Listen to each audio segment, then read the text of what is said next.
बिहार विधानसभा चुनाव 2025 में महागठबंधन को मिली करारी हार का आखिर कारण क्या रहा। इस वीडियो में हम विश्लेषण करेंगे कि आखिर में महागठबंधन की इतनी बुरी हार का वास्तव में कारण क्या रहा। बिहार की राजनीति की समस्त पृष्ठभूमि और सामाजिक राजनीतिक बदलावों को समझे बिना इस हार की व्याख्या अधूरी रह जाएगी। इसलिए पहले हम बिहार के सियासी समीकरणों की और देखना और उसको समझना बेहद जरूरी है। बिहार की राजनीति में लालू प्रसाद यादव के आने से पहले प्रदेश का नेतृत्व स्वर्ण जातियों के पास था, खासकर ब्राह्मण समुदाय पर इसका प्रभुत्व था। वहीं भूमि और आर्थिक संसाधनों पर भूमिहर और ठाकुर जातियों का दबदबा कायम था। लेकिन 1990 के दशक में लालू यादव उदय ने इन राजनीतिक और सामाजिक समीकरणों को पूरी तरह से बदल दिया। यादव मुस्लिम वोट बैंक पर आधारित उनकी ताकत ने बिहार के राजनीतिक सामाजिक स्वरूप को नया मोड़ दिया। लालू ने न केवल राजनीतिक दलों को परिवर्तित किया, बल्कि अपने बाहुबल और अपनी रणनीति से शासन की संरचना में भी पकड़ मजबूत की। 1990 से लेकर 2005 तक के कालखंड में यादव समुदाय प्रशासन और राजनीति के केंद्र में रहा, जिससे यादव वर्चस्व के नाम से भी जाना गया। लेकिन इस दौरान दलित और पिछड़े वर्गों के हितों की अनदेखी और दमन की स्थिति भी ज्यों की त्यों बनी रही, जिसकी परतें गुमनाम रही। लालू यादव के शासनकाल में यादव समुदाय की राजनीतिक वृद्धि के साथ साथ कथित दबंगई और ठेकेदारी की राजनीति का भी बोलबाला लगातार बढ़ा। यह दबंगई दलित और अन्य पिछड़े वर्गों के लिए सहन योग्य नहीं रही, लेकिन उनके विरोध की आवाजें राजनीतिक लड़ाई में ज्यादा प्रमुख नहीं बन पाई। नवादा में पिछले साल हुई दलित घरों में आग लगाने की घटना ने यादव दलित संघर्ष को दोबारा गहराई से उजागर किया, जिससे दलितों में असंतोष भी बेहद बढ़ा।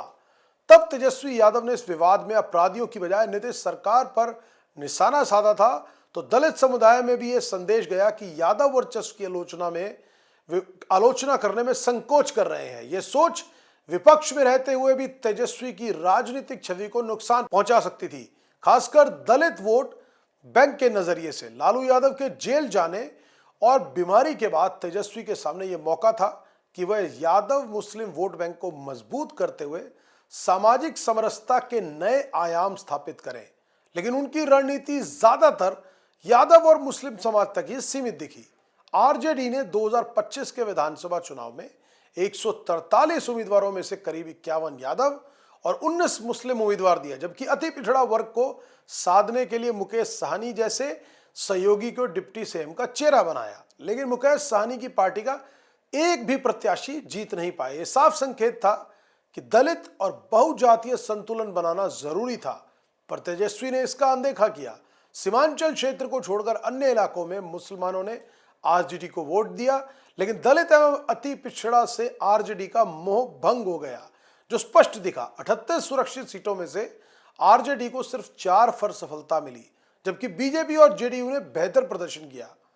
बिहार की बदलती राजनीति में यह सवाल उठता है कि लालू यादव की पार्टी से दलितों का आखिर मोहभंग क्यों हुआ।